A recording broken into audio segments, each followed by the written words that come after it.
Hello, I'm Maruk Said, your microbiology guide. Let's explore in-depth micro techniques and uncover groundbreaking insight together on this educational journey into the fascinating realms of microbes.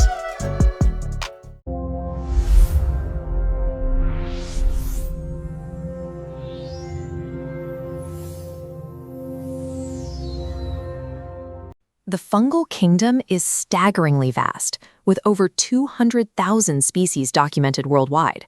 Yet, out of all those organisms silently breaking down matter, only a small fraction, about 100 to 150 species, are capable of causing disease in humans. If you have watched till here, don't forget to subscribe to Family of Science Lovers. Press the bell icon button so you are always updated. Medical mycology organizes fungal infections strictly by the anatomical depth they penetrate into the host.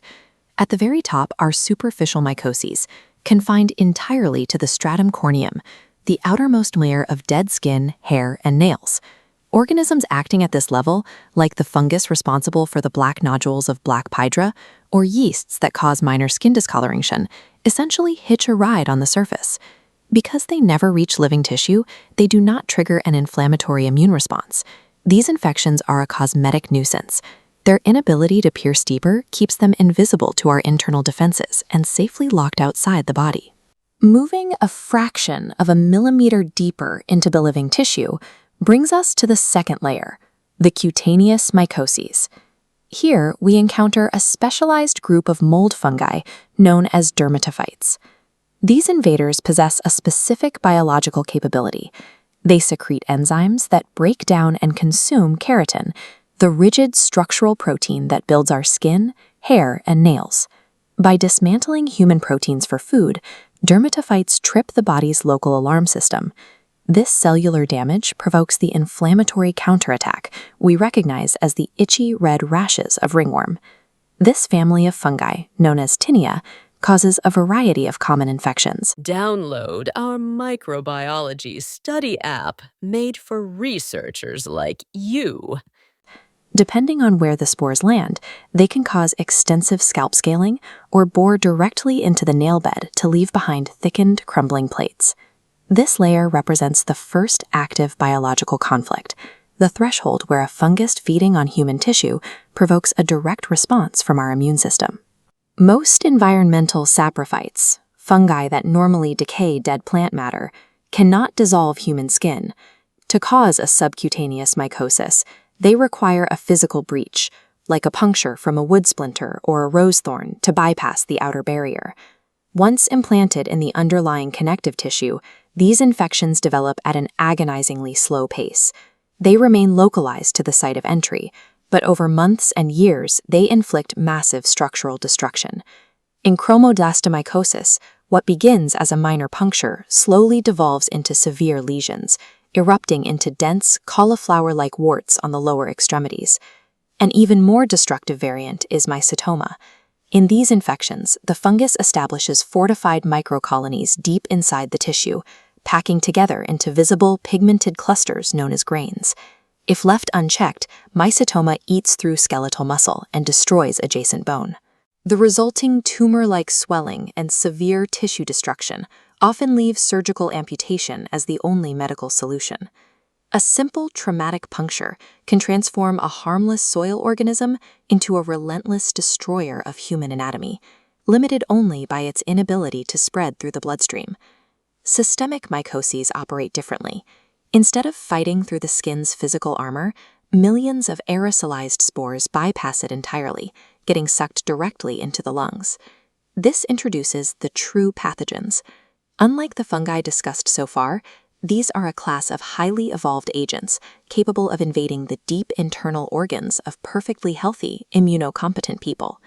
These fungi survive through dimorphism, the ability to change their physical structure based on temperature. In the cool soil, they grow as rigid, branching molds, but when inhaled into the 37 degrees Celsius heat of a human body, they morph into invasive, rapidly dividing yeast cells. Diseases like Histoplasmosis and Blastomyces often begin as a silent lung infection, but in this invasive yeast form, they can disseminate through the bloodstream to attack the skin, establish colonies in the bones, and deteriorate the liver and spleen. These pathogens demonstrate that our respiratory tract is our most vulnerable biological border, offering fungi a direct highway to our vital organs. There is one final category, opportunistic mycoses. These infections do not rely on specialized invasive tools or traumatic entry. They exploit a failure of the host's immune system. These pathogens are ubiquitous. They live in the soil, in the air, and they even exist right now as commensal flora, microbes that live harmlessly inside our own digestive tracts and mouths. Normally, our immune system keeps them in check.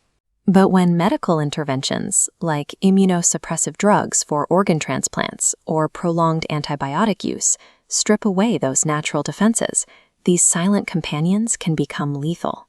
Familiar yeasts like Candida albicans can transition from harmless flora to invasive candidiasis, an infection of the blood and internal organs. Meanwhile, environmental yeasts like Cryptococcus neoformans can bypass the immune system to cause meningitis, infecting the membranes covering the brain, overwhelming our depleted defenses. The severity of a fungal infection is determined by the anatomical depth the organism reaches and the specific vulnerability of the host. While fungi are ubiquitous in our environment, it is the multi-layered complexity of our biological borders that prevents total systemic invasion.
Thank you so much for watching.